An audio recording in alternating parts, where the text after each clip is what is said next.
تو یہ بات بھی سمجھ لیجئے، یہ بات نہیں ہے کہ صحابہ سے پھر لوگ اس بات کے اوپر اعتراض کرتے ہیں جی آپ صحابہ کی خطا، ہاں خطا کا ہو جانا، غلطی کا ہو جانا، غلطی سے بھی پاک اگر کسی نے کوئی کائنات میں ہستی ہے یا جس کے اوپر اللہ کا چیک اینڈ بیلنس مضبوط ہے، معصوم عن الخطا اگر کوئی ہے تو وہ بھی محمد الرسول اللہ صلی اللہ علیہ وسلم ہے۔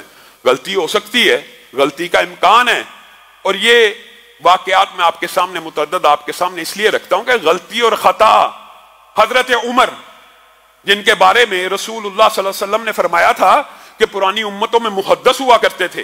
محدث وہ ہوتا ہے جو وقت کا نبی اور پیغمبر نہیں ہوتا، لیکن جو وہ بولتا ہے، جو وہ رائے رکھتا ہے، جو وہ اجتہاد کرتا ہے، اللہ آسمان سے اس کی رائے کے مطابق آیتوں کو نازل فرما دیتا ہے۔ پرانی امتوں میں بھی ہوا کرتے تھے، اور اگر میری امت میں کوئی محدث ہے، یہ محدث نہیں، یہ محدث کا پروننسیشن ہے، اگر کوئی ہے تو عمر ہے۔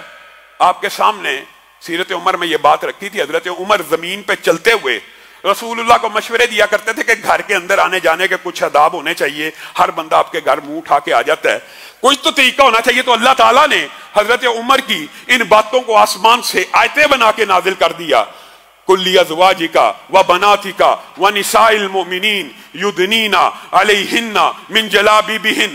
عمر کا اجتہاد، عمر کی رائے تیرے رب کو ہے محمد صلی اللہ علیہ وسلم پسند آئی ہے، آج کے بعد کوئی بھی عورت آئے حجاب اور جلباب میں آئے۔ یہ طور طریقے سورۃ احزاب کی بھی آیات آپ سب نے دیکھی ہوں گی۔ ایک مقام پہ حضرت عمر نے کہا کہ میں نے خانہ کعبہ کے اندر اللہ کے رسول ایک مقام ایسے دیکھا ہے کہ جہاں نماز پڑھی جائے تو خانہ کعبہ بھی سامنے آ جاتا ہے، بیت المقدس بھی سامنے آ جاتا ہے۔ اللہ تعالیٰ کو حضرت عمر کی یہ رائے اتنی پسند آئی کہ مقام ابراہیم کو مصلی بنا دیا قرآن پاک میں۔ گویا یہ عمر جن کا مقام و مرتبہ یہ ہے کہ رسول اللہ ان کو محدث بھی کہتے ہیں، رسول اللہ ان کے علم کی خواب بھی دیکھتے ہیں، قمیص کی بات بھی کرتے ہیں، ان کو بھی غلطی لگ سکتی ہے۔ اور اگر ان کو غلطی لگ سکتی ہے تو کائنات میں پھر کسی فقی، کسی علامہ، کسی مفتی، کسی امام کا فتویٰ حرف آہر کیسے ہو سکتا ہے؟ یہ ہمارا عقیدہ ہے، یہ ہمارا منہج ہے۔ اس لیے حضرت عائشہ کے فقہ کے ابواب بھی آپ کے سامنے رکھے تھے، اور بات آئی ہے ضمنی طور پہ تو سمجھ لیجئے، معمولی واقعات ہیں ذہن میں رہ جاتے ہیں۔ ایک مرتبہ رسول اللہ صلی اللہ علیہ وسلم کے پاس ریشمی 2 جبے آئے، ایک آپ نے حضرت عمر کو بھیج دیا اور ایک آپ نے حضرت اسامہ بن زید کو بھیج دیا۔ اب حضرت عمر کو ریشمی جبہ ملا، آپ پریشان ہو گئے، آپ بہت زیادہ پریشان ہو گئے اور کہنے لگے یہ ریشم تو نبی کی امت کے مردوں پہ حرام ہے، تو رسول اللہ نے مجھے کیوں بھیجی ہے؟ میرے سے کیا ایسی سنگین غلطی ہو گئی ہے؟ میرے سے کون سی ایسی خطا ہو گئی ہے؟ رسول اللہ وہ چیز مجھے بھیج رہے ہیں جو امت کے مردوں پہ حرام ہے۔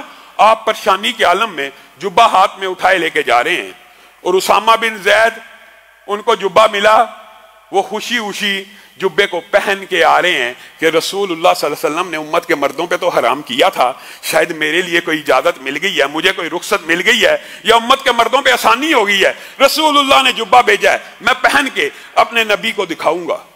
2 صحابہ ہیں، دونوں کا فہم اور فکر مختلف ہے، ایک ہی حکم ہے نا، ایک ہی تحفے کے بارے میں 2 مختلف آراء ہیں۔ حضرت عمر پریشان ہیں، حضرت اسامہ بن زید خوش ہیں۔ حضرت اسامہ جبہ پہن کے جب رسول اللہ کے پاس پہنچے، اتنی دیر میں حضرت عمر بھی پہنچ چکے تھے، تو رسول اللہ صلی اللہ علیہ وسلم نے اسامہ بن زید کو کہا یہ تو نے کیا کیا؟ کیا تجھے پتا نہیں ہے امت کے مردوں کے اوپر حرام ہے؟ اللہ کے رسول ہاں مجھے پتا تو تھا، لیکن آپ نے بھیج دیا، میں نے سمجھا کوئی گنجائش نکل آئی ہوگی، مفہوم یہ ہے۔ اور میرا مطلب یہ نہیں تھا، میرا مطلب یہ تھا کہ اس ریشمی جبے کے تو ٹکڑے کرتا، گھر کی عورتوں کے دوپٹے بنتے، گھر کی عورتوں کی چادریں بنتی۔ اب حضرت عمر پریشان ہیں اور یہ خوش ہیں، لیکن حضرت عمر نے جب یہ جواب رسول اللہ کا سنا، یہ اس لیے بھیجا گیا کہ عورتوں کے لیے یہ مردوں کے اوپر حرام ہی ہے، سونا اور ریشم مردوں کے اوپر حرام ہی ہے، لیکن یہ اس لیے بھیجا تھا کہ گھر کی عورتوں ان کے اوپر تو حرام نہیں ہے، ان کے کپڑے بن جائیں، ان کے چادریں بن جائیں، وہ استعمال کریں۔ تو حضرت عمر بھی یہاں پر پریشان ہو رہے ہیں، حالانکہ پریشانی کی بات کوئی نہیں تھی۔